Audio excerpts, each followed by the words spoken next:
What's going on, guys? Another episode of South Carolina bass fishing coming at you today. We're going to do a tutorial video on how to fish certain baits in windy weather, because we've had a lot of windy weather with Hurricane Matthew that's been about. I'm going to try to make it pretty short as I can. As you can see, it's really windy. Got a storm coming in maybe, and it's getting dark. So we're going to try to make this quick. Number one bait that we're going to try today is a spinnerbait. Okay. Number two, I'm going to work it the same as a spinnerbait. That's how I like to do it in windy weather. Is a chatterbait. Okay. And number three is going to be a, get off the grass all over it, a crankbait. You can do it with the bill or lipless, whichever. Let's get started. Okay, I want to start off by saying, because I haven't done a overview of this, this is a Wright McGill 7-foot worm and spinnerbait rod. It's really good rod. It's one of those rods where it's an in-between rod. It's one of those rods where, okay, I'm trying to get into a bait caster, want to get reel, or rod I should say, and you can use it as a professional level as well. I mean, it's a great rod. Now the reel is a Abu Garcia Black Max. Okay, it's one of those reels, it's the same as the rod, you know, it's kind of in between. The line, believe it or not, is saltwater line that I like to use on heavy baits like this. It's 25-pound test. It works good for me. It may not work good for some people, but it works good for me. Now the spinnerbait, if I can get a good shot of it, because it is really getting dark really quick, is a Lucky Strike spinnerbait. Now I'm only going to do 3 casts of each, and how I work them. So we're just going to do it right over here because this is the most light. Okay. So you want to find a pocket, okay, that's got a lot of current blowing up into it. When you have a lot of current blowing up into a pocket, it's going to make these little bait fish, you might be able to see some minnows down there, just flurry around because they're trying to get back on course to where they were, okay? Now this spinnerbait has 2 spoons and 1 body. So it's going to replicate or duplicate, or whichever you want to say, 3 bait fish swimming together in a tiny little school. So how you make them kind of flutter about and try to get back on course is not necessarily by doing the rod as your workforce, using the reel as your workforce. See how I'm doing it, just kind of just jerking it. And honestly, when I'm doing it to make it stop, I'm actually pushing back on the reel itself. And what that does, it lets that spinnerbait kind of fall a little bit, and it lets all those spoons kind of go about. Okay, that's how I'm doing that. Okay, 1 more cast. You can do it out in the open, you can do it in a pocket. I'm just doing it out in the open right now just so I can show you how that works. Okay, now move this out of the way. The chatterbait, I work the chatterbait same as the spinnerbait. Okay, just gonna throw it out there. I'm just gonna work it the same way. It has the movement of a crankbait. It wants to go back and forth. Now, to me, a chatterbait kind of represents 3 things that it's trying to go after. Okay, number 1, if you're fishing off the bottom, and it depends on the color that you have, I would say that it's either trying to duplicate a crayfish or it's trying to duplicate a bluegill.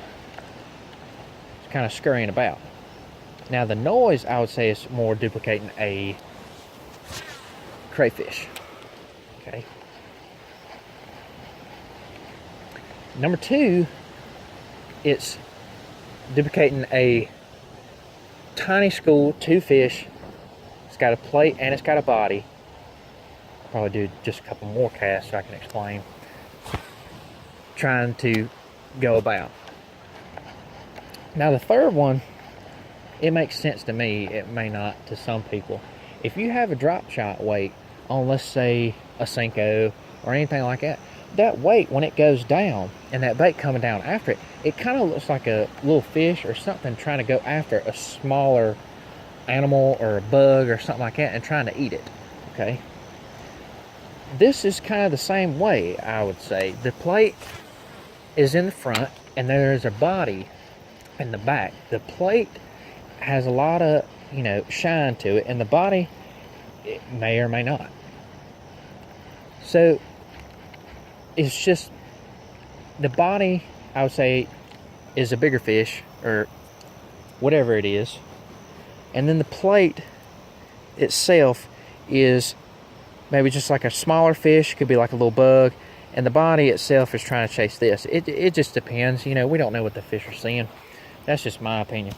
Okay, now a crankbait, believe it or not, I like to throw my crankbaits on a spinning rod. This spinning rod, I already went over the other bait catcher I just threw, so that's why I didn't do that. This spinning rod is actually an ugly stick, Light Pro. It's in camouflage, and I got 65-pound spider wire braid on there. Okay, I do my wacky worms with this rod. I do crankbaits with this rod. I just feel better throwing a crankbait on a spinner rod for some reason. Everything else I throw, besides wacky worm, I throw on a bait caster. But we just got a little crankbait right there. It's duplicating a shad. There's only a couple shads in this little pond, believe it or not. There is actually shads in here. So we're just gonna throw it out into deep water like we did everything else. Okay, now how I like to do this.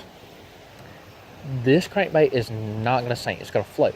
So how I like to do it, I like to let it sit there just for a second, and then I start reeling it real slow, keep my rod tip down, just depending on the water temp, or depth, I should say, not the temp. And you just want to give it a slight jerk, just like that. Maybe just 1, 2, 3. Just depends on what the fish want. And then once you kind of start getting closer to where you are, okay, you want to kind of lift the rod tip up. I got some junk all over it. Lift the rod tip up so you don't get hung on everything on the bank.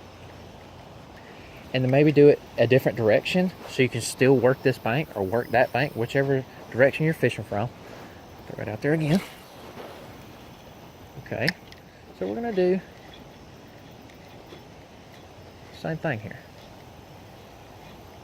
This time, I kind of got it going down the bank this time, just so I'm saying by direction.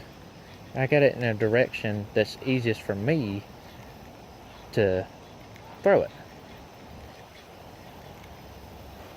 This crankbait does have a rattle in it, so it's definitely going to make a lot of noise. You might be able to see this, you may not. So we're just going to do it in this direction. Try to not get it in the tree. So I got the rod tip up. That wasn't a really good example. Try to throw it more out there then. Got the rod tip down. I had it up because it was so shallow right there. And I'm just doing the exact same thing. Just give it a pop or two, or you could work it like this. It's representing the same thing as a spinnerbait. It's a bunch. This one's one. This is one fish. It's representing a fish or anything that's trying to get out of that wind, or it's injured. Whichever, you can actually do the crankbait, how I work the crankbait on just a calm day, and same thing on a chatterbait. Wouldn't really recommend it, in my opinion, to do it on a spinnerbait. I hardly ever use spinnerbaits unless it's on a windy day. And that's the God honest truth.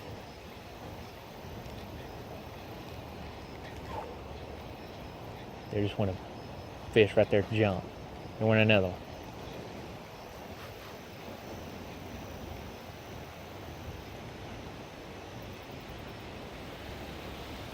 All right. So, hopefully y'all learned something. If y'all want to see how I work other baits, maybe like a Yum Dinger, Senko.